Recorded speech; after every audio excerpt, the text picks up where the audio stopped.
Spy satellites, stealth fighters, the atomic bomb. These were all once top secret weapons programs. Makes you wonder, what other secret technology is the US military working on now? And could they be working with allies from another planet? According to one foreign government, this video proves it. September 2018, the Mediterranean Sea. An F-18 is approaching the deck of the carrier USS Ford.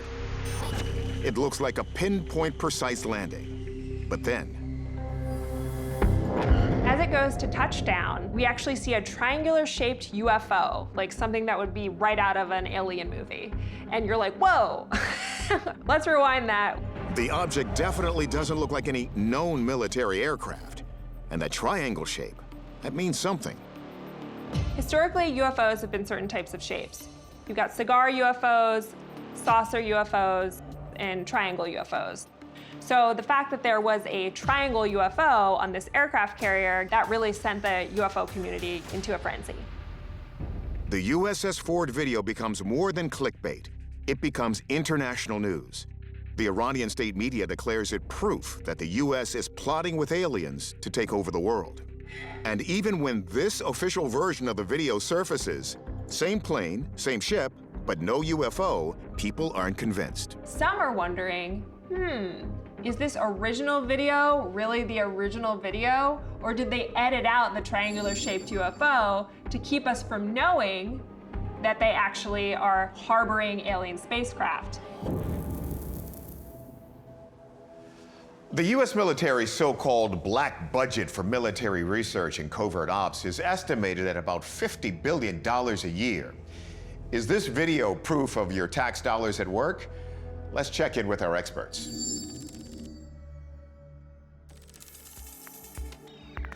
Science writer and forensic video analyst Mick West notices two things right away. First, look at those shadows. The sun's rays are all parallel.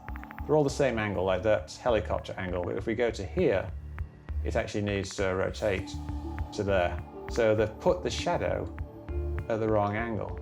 These all have an angle like this, and these have an angle like that. Then he stabilized the footage, keeping the deck fixed.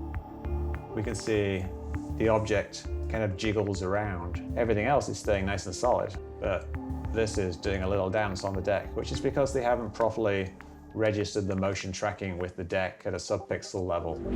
Oh, and just one more thing. It looks not just remarkably, but identically like a toy model kit of what is called the TR-3B. This particular aircraft is identical to the model that is for sale.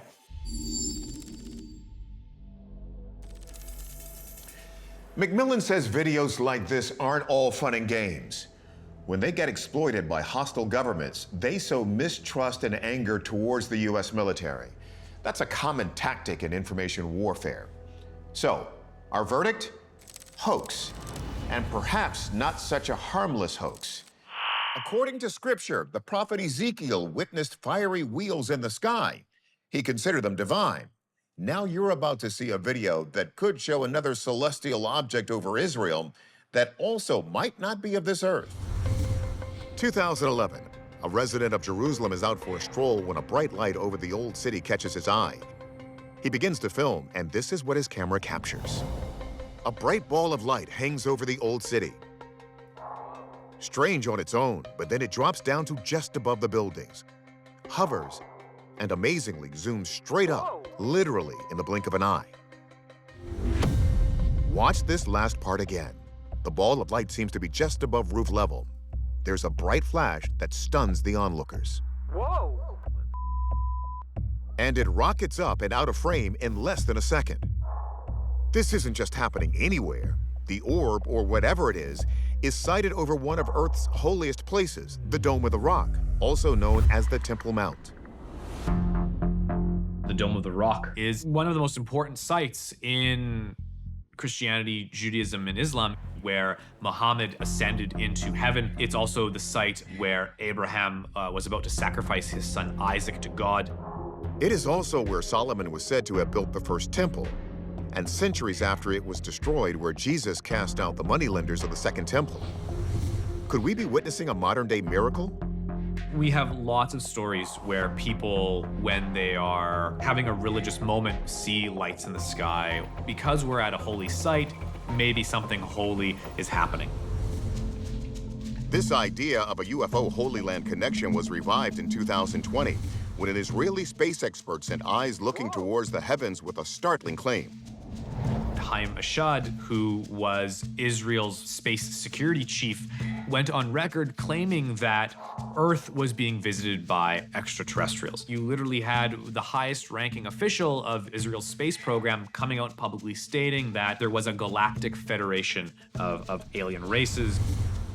Ishad, who was promoting a book at the time, has never revealed his sources. But he's not the only believer in this federation. It is said that the Federation consists of hundreds of thousands of members and was founded millions of years ago. Well, I believe this statement by the Israeli Space Secretary is the truth. This whole idea of the Galactic Federation can be traced back to the Eisenhower administration in 1950. There were numerous reports that he had contact with an extraterrestrial. Haim Eshed says that as part of the pact, we're allowing aliens to conduct experiments on Earth, and we built a joint underground base on Mars. So is this object a UFO, a known craft, or a bit of video hocus pocus? First, could this be Israel's Iron Dome missile system? It has been used to detect and shoot down over 2,000 rockets. The problem with that is it shoots up. It doesn't come down like this does. Number two, the object ends up hovering. The defense system doesn't do that. As far as whether that could be a drone, there's a lag time. When you add full power, we didn't see that. It just went boom, straight up in the air. So that takes drone out of the equation. That seems to narrow it down to one option, a UFO. If the video is real, we run it by Michael Primo's expert eye. So I began the analysis with media interrogation, noted that there was insufficient digital information to verify it as a camera original. The metadata was scarce. Whoa. That likely means the video was run through at least one software program, stripping away much of the metadata. Upon further analysis, we applied macro block visualization. This essentially means that the software took that information out, and those gradient values aren't actually recorded in the original recording. So in conclusion, this recording should not be considered authentic. Whoa!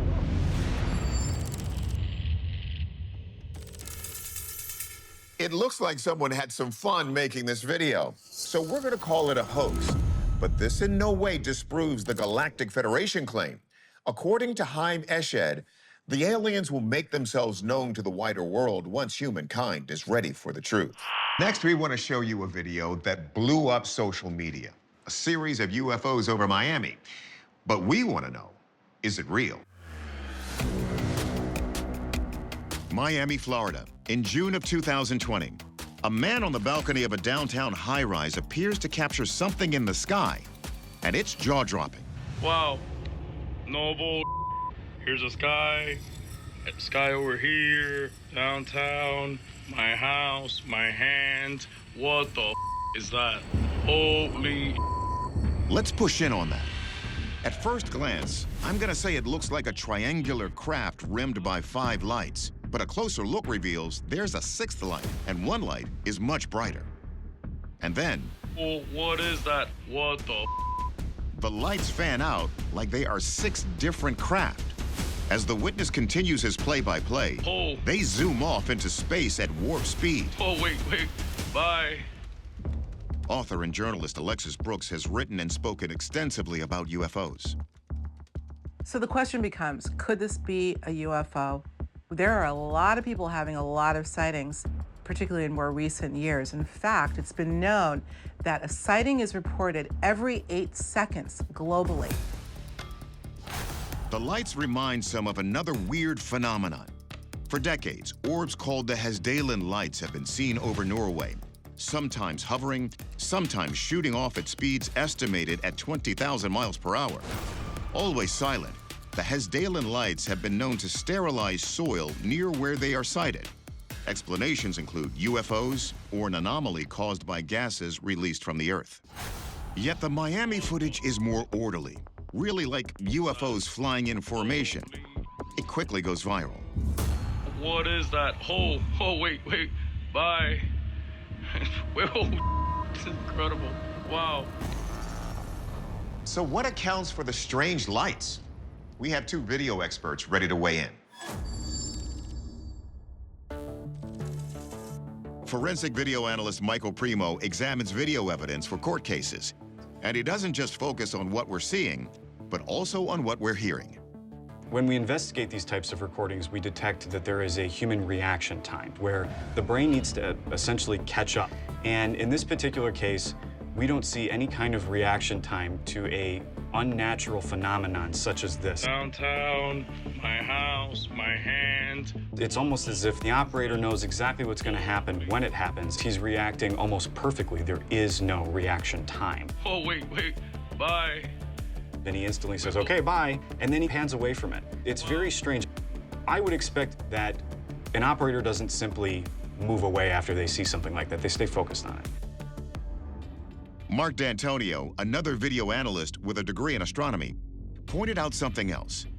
Look at how the UFOs move compared to the background when the camera shakes.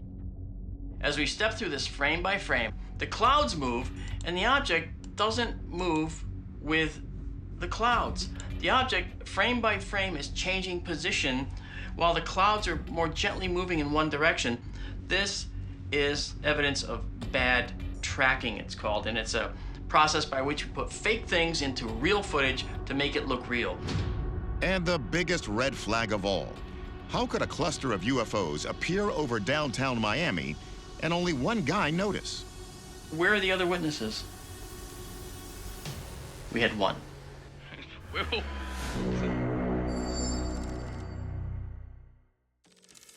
The man who says he made the video declined our request for an interview.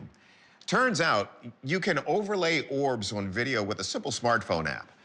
Our verdict is hoax, one that muddies the water for people really trying to study UFOs. We'll call them out when we see them.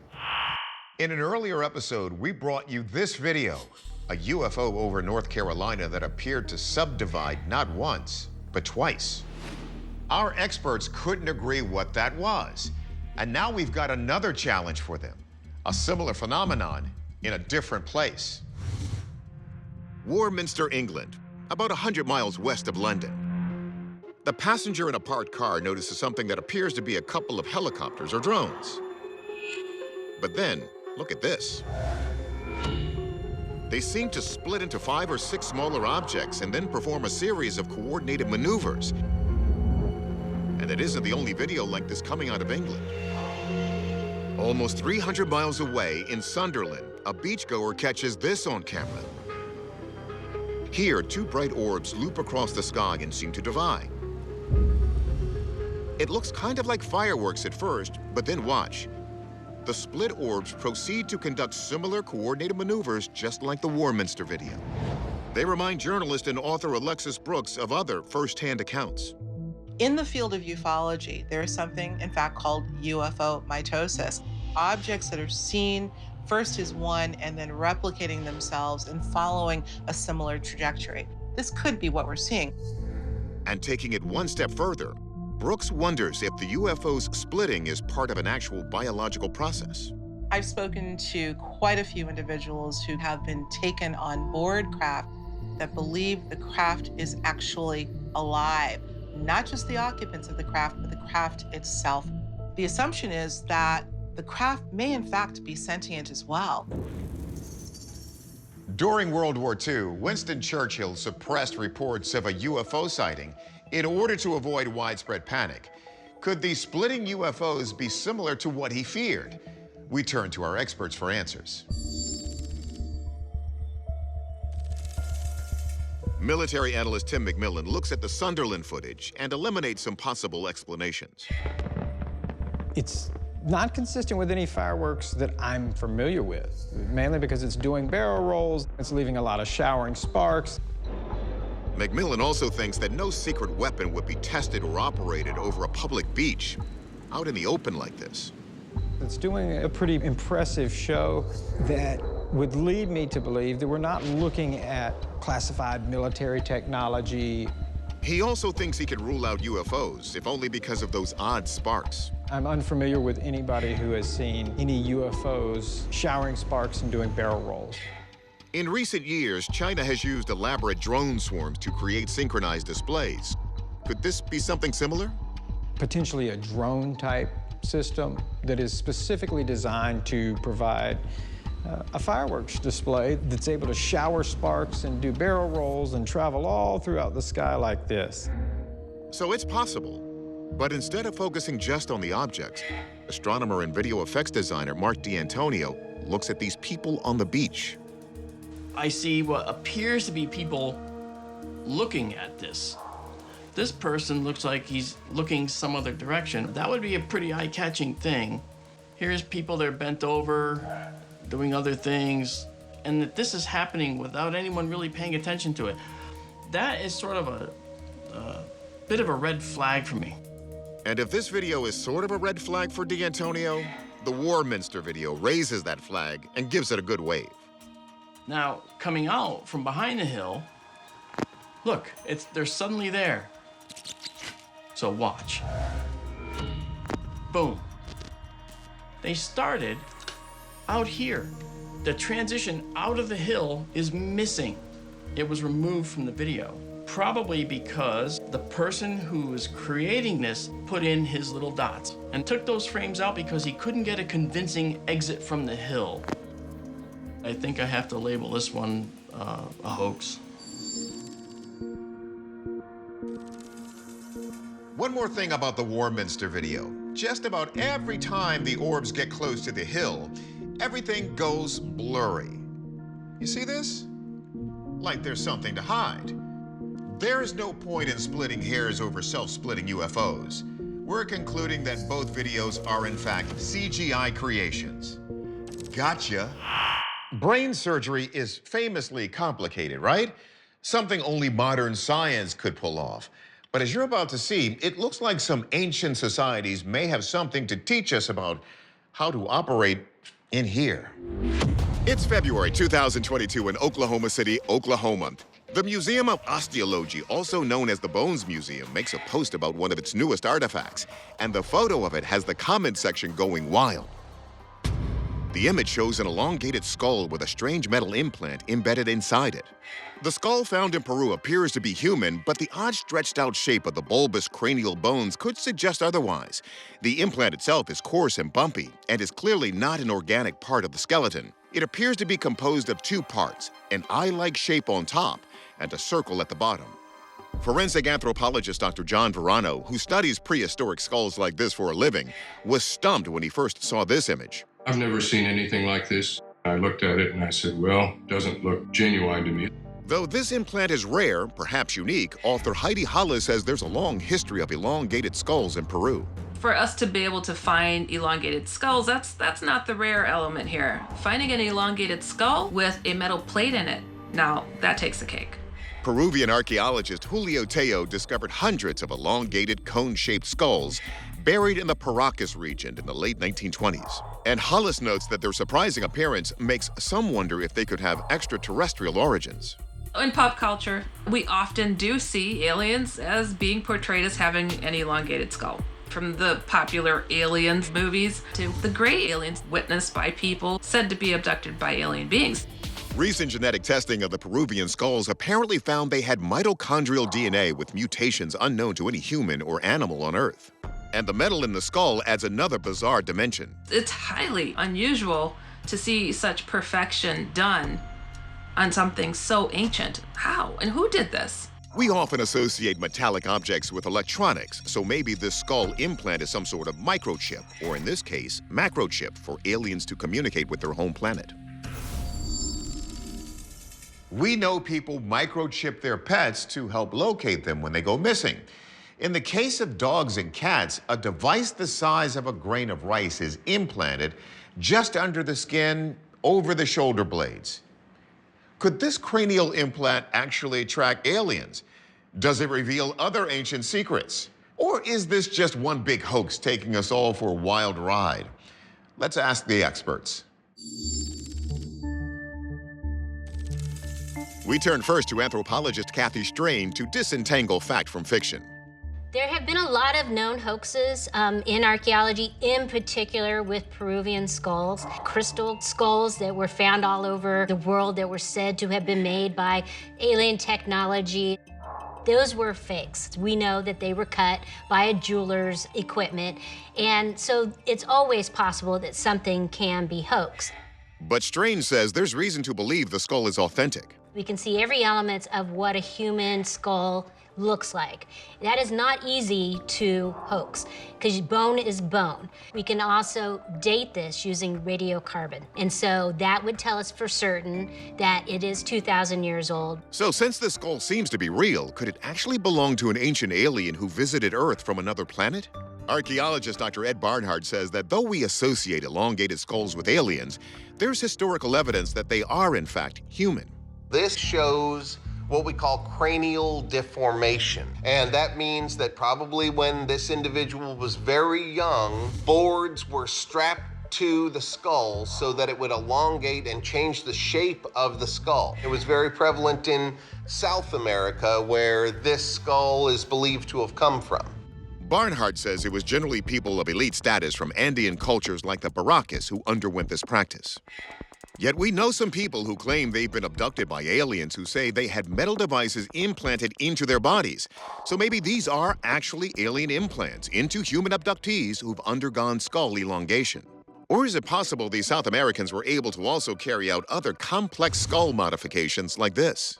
We have found other skulls that have what we call trepidation and repairs to them. Trepidation is the practice of drilling or removing bone from a head that has undergone trauma. We know we still use this today. Roy from Siegfried and Roy, after he was attacked by the tiger, had to have this done because his brain swelled.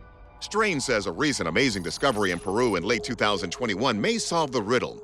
These are obsidian surgical tools found in what's believed to be a doctor's grave. Strain says this proves ancient South Americans actually had the know-how to perform this dangerous procedure. Yet even though trepanation is a recognized ancient practice, John Verano still isn't convinced this implant is authentic since he's never seen metal like this from that time. If this skull with its metal implant is genuine, and if it really reflects surgery and implant, of course, it would be a significant historic discovery, but given that it doesn't look like anything I've ever seen in metallurgy in the Andes, that's why I have my doubts.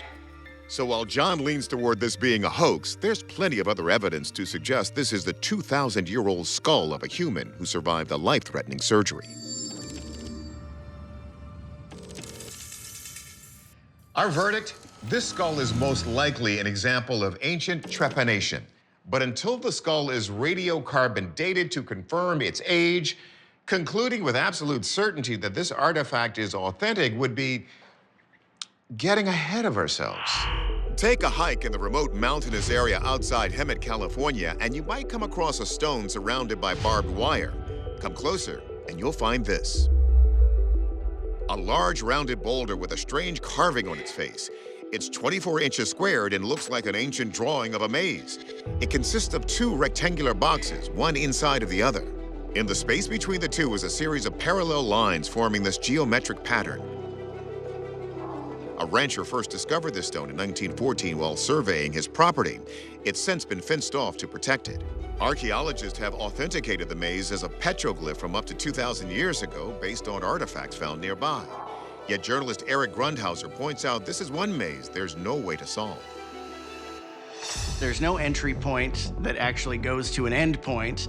So it seems to be a sort of esoteric design. Grundhauser says some think the petroglyph also resembles another now notorious symbol, the swastika. Prior to its popularization as a symbol for the Nazi Party, the swastika as a design has actually been used in a number of cultures throughout the world. It has had many meanings, especially in Chinese Buddhism. In Buddhism, the symbol represents the Buddha's footprints, and in Hinduism and other Eastern religions, it's a sign of prosperity and good luck. Since no one knows who created this petroglyph, some speculate that a possible connection with ancient China is the key. There is a theory that the 15th century Chinese admiral Zheng He, who put together a fleet to explore the Pacific Ocean, ended up making it to the shore of California. And that the admiral and some Buddhist monks actually came inland and left these carvings along the way. However, since the design is so unusual, others have a different idea about how it got there. Given that the carving does not seem to denote any sort of image or symbol that we are immediately familiar with, some believe that it's possible that aliens created this. Supporters of this theory point out how the design of the petroglyph is similar to that of the circuitry on a computer chip. They say this connects to how some ancient cities like Teotihuacan, Mexico, appear from above to be laid out like a computer circuit board with two large processor chips. So could these be prototypes of computer technology built by advanced ancient alien civilizations? What's most puzzling about this ancient maze glyph is that it's found in the middle of the desert, far from the trading hubs on the coast. It also doesn't seem to say anything specific. So figuring out the intention behind the peculiar design is a real challenge. Our experts may have some insider insight. Anthropologist Kathy Strain analyzes the images to see if they reveal any telltale signs of the carvings being made by ancient alien visitors. I wouldn't expect this to be created by aliens because it's not precise. We recreated the symbol, and she's right. You can see how most of the lines are subtly curved rather than being perfectly straight. This rules out lasers or other high-tech tools that you'd expect extraterrestrials to use. So could this design be associated with Chinese Buddhist art, as suggested by the tales of Admiral Chung and his voyages? This petroglyph is located pretty far away from the ocean, and there are no villages, there's no other thing to tell us that in the 15th century a Chinese ship came to the coast of California and came 100 miles inland to create this petroglyph. So if Chinese explorers didn't carve this, was it the local native people? One of the older cultures, long before contact, is the Kumeyaay people. Along the coast where this culture lived are other examples of maze-like petroglyphs. We call it the Rancho Bernardo style. And these are diagnostically similar. We know this culture was trading back and forth, perhaps even 100 miles inland. So that is probably the best possibility.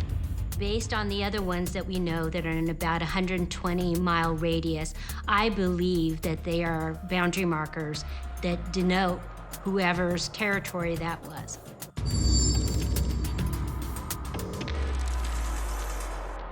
Our verdict? The Hemet Maze Stone was likely created by an indigenous group that would have lived in the area many centuries ago, possibly the Kumeyaay. But the petroglyphs' meaning and purpose still remain mysteries. It's January 2014 in the hottest place in the entire world and the driest desert in North America, Death Valley, California. Jim Norris is part of a scientific research team that's investigating a particular patch of wasteland known as Racetrack Playa, which shows few signs of life, except for this. The photos from Jim's team show side-by-side trails of sand stretching for hundreds of feet, all leading to a field of rocks? That's right, the stones are completely motionless, but the trail behind them suggests they were moving at one time. What's even more mysterious is that these trails often appear overnight. No one had ever actually observed them moving. It was a mystery that had yet to be solved in the geologic circles, and it seemed to me and some of my friends to be an interesting problem to look at, to see if we could figure out how to solve it. What's really interesting about these stones is that they appear to have moved themselves. No one, as far as we know, has been down on the floor of the playa moving these stones around. In fact, these so-called sailing stones have been studied for almost a century, and some believe they might be proof of something called animism. Animism is this concept that everything, animate, inanimate, rocks, plants, animals, has a soul. Some have wondered if this could actually mean that these rocks are alive. Have they evolved to actually be able to move on their own? Other popular examples of animism include this Mimosa pudica plant responding to human touch, or this Venus flytrap, which is almost human the way its mouth opens and closes. McCarthy also notes these sailing stones in Death Valley aren't the only rocks said to rock and roll on their own. There are stones in Romania, called the Living Stones of Romania, which are more officially known as Trovants. And they actually grow. And some people even believe that they walk and move on their own. Scientists say Trovants grow after heavy rains when the stones actually secrete cement. This is because of a chemical reaction that happens when the minerals in the stones come into contact with large amounts of water. But could our rocks actually be alive and out for an evening stroll? Or is there something more mysterious at play here? Let's turn to our experts to find out. First, NASA geologist Dr. Bob Anderson analyzes whether the sailing stones could be living rocks like in Romania. Living rocks means the rock itself has life in it, that it has bacteria or it has plant-like creatures in their sheer act of growing and moving are moving the rocks. But I do not believe that these rocks are living rocks because it is in a desert area. If these rocks are in a very hot area most of the time, the bacteria would have a hard time to live. But if these stones are not alive, could someone or something just be dragging them across the sand overnight? For a long time, people thought that they're aliens because you don't see any footprints. So they can't be man-made. Also, some of these rocks that are moving are very large. They're 700-800-pound blocks that people could not move. So if the rocks aren't living beings and they're too heavy for humans to move, then could their tracks be caused by extreme weather? We turn to meteorologist Juan Hernandez. We don't see any movement in the summer. It's too hot, it's too dry.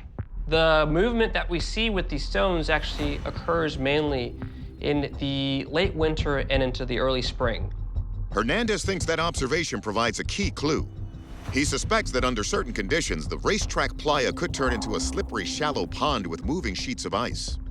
You've got 4 conditions that need to be met for this to actually occur. The first of which is the surface has to be wet.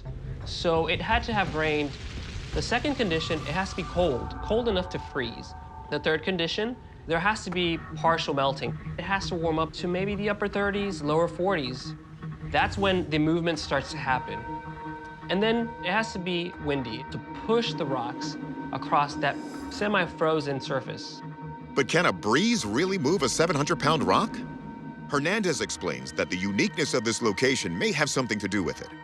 Death Valley is known for its extreme weather conditions, so it's likely going to take potentially 30, 40, even 50-mile-an-hour winds to blow across Racetrack Playa. It's an interesting theory, but is there data to back it up? That's what Jim's team is for. They developed a cool way to measure the sailing stones. Sailing. We figured out how to design a GPS system that we could embed in a rock that would just sit and wait for the rock to move. And when the rock started to move, it would start recording the change in position. The GPS data lined up with the weather conditions Hernandez described. And further proof? Morris's team even caught one of the rocks moving over time in this time-lapse footage.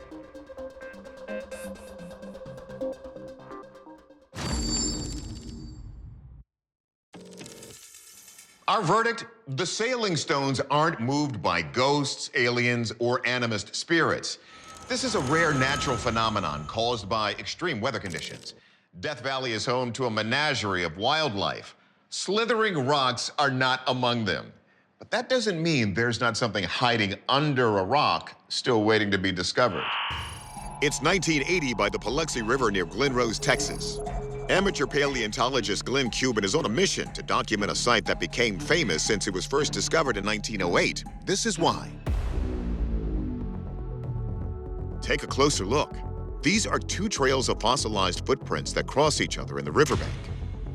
But while one set of prints belongs to a dinosaur, Glenn says some believe the others are human. They didn't find any distinct human toes, but we did find these oblong tracks in striding sequences that were larger than normal human feet, but were not obviously typical dinosaur tracks, and they roughly resemble human tracks. Wait a minute, humans and dinosaurs side by side? Author Eric Grundhauser says according to believers of the young Earth theory, the answer is yes.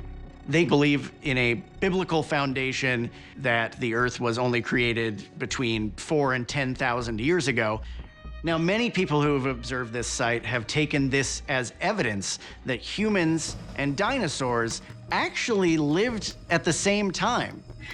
And in a very literal sense, they crossed paths. Young Earthers or creationists also point to depictions in other cultures around the world that supposedly confirm their beliefs, like this prehistoric cave drawing in Kutaisi, Georgia, that supposedly shows men hunting next to a dinosaur. But take a look at the size of these prints. They are huge. They are much, much larger than any recorded human that we know of. Could they point to a lost species of human, a giant? The mystery is complicated by this other set of prints found nearby. They seem to have normal human shape and size, don't they? How did those get here? In 2020, evidence of stone tools found in Mexico led anthropologists to theorize that the first humans may have come to North America 30,000 years ago, almost 20,000 years earlier than previously thought. So our natural history is continuously changing when new facts come to light. But what are the facts when it comes to these alleged human footprints? We let our experts dip their feet in for answers. Archaeologist Ed Barnhart says these prints aren't just too big to be human, they're size 35. And even if there were giant humans in our ancient history, they didn't make these prints. Humans have an arch and toes, and we have a heel. When you really look at this footprint in the way that a scientific investigation does, it lacks those basic elements. Humans have 5 metatarsal foot bones that connect to their toes. On the other hand, the reptile foot has 3 metatarsal foot bones, characteristically splayed out from the base. So these are the footprints of a reptile. And NASA geologist Dr. Bob Anderson thinks he knows what made these mysterious fossilized impressions. What we have here is an ancient stream channel where multiple dinosaurs have walked through. But if both sets of tracks are dinosaurs, why does one look so human? It's just the way the dinosaur itself was walking across the ground. Anderson says it's likely one of the dinosaurs was walking with its weight on the back of its feet, so the toes didn't have much contact with the mud. That's why it's less clear the feet only had 3 toes. And in some cases, erosion wore away the toe imprints even further, making the track look almost like it was made by a person wearing a shoe. That still leaves these other photos of prints from nearby, where the human toe, arch, and heel markings are clearly delineated. What about them? There have been people who have an agenda supporting the idea of creationism and carved the tracks to look like human tracks. Turns out Barnhart's right. Research reveals that most of the fake prints were carved by a man named George Adams in the 1930s, as his family later acknowledged. Adams decided to create better examples of the alleged giant human tracks in order to sell tickets to tourists during the Great Depression. The verdict? None of these are prehistoric human tracks. Our experts have laid out explanations for all 3 types of phenomena seen in Glenn's photos: dinosaur metatarsal tracks, erosion, and intentional carvings. There's no evidence that humans ever walked with dinosaurs. So keep enjoying the Flintstones, just take them with a grain of salt.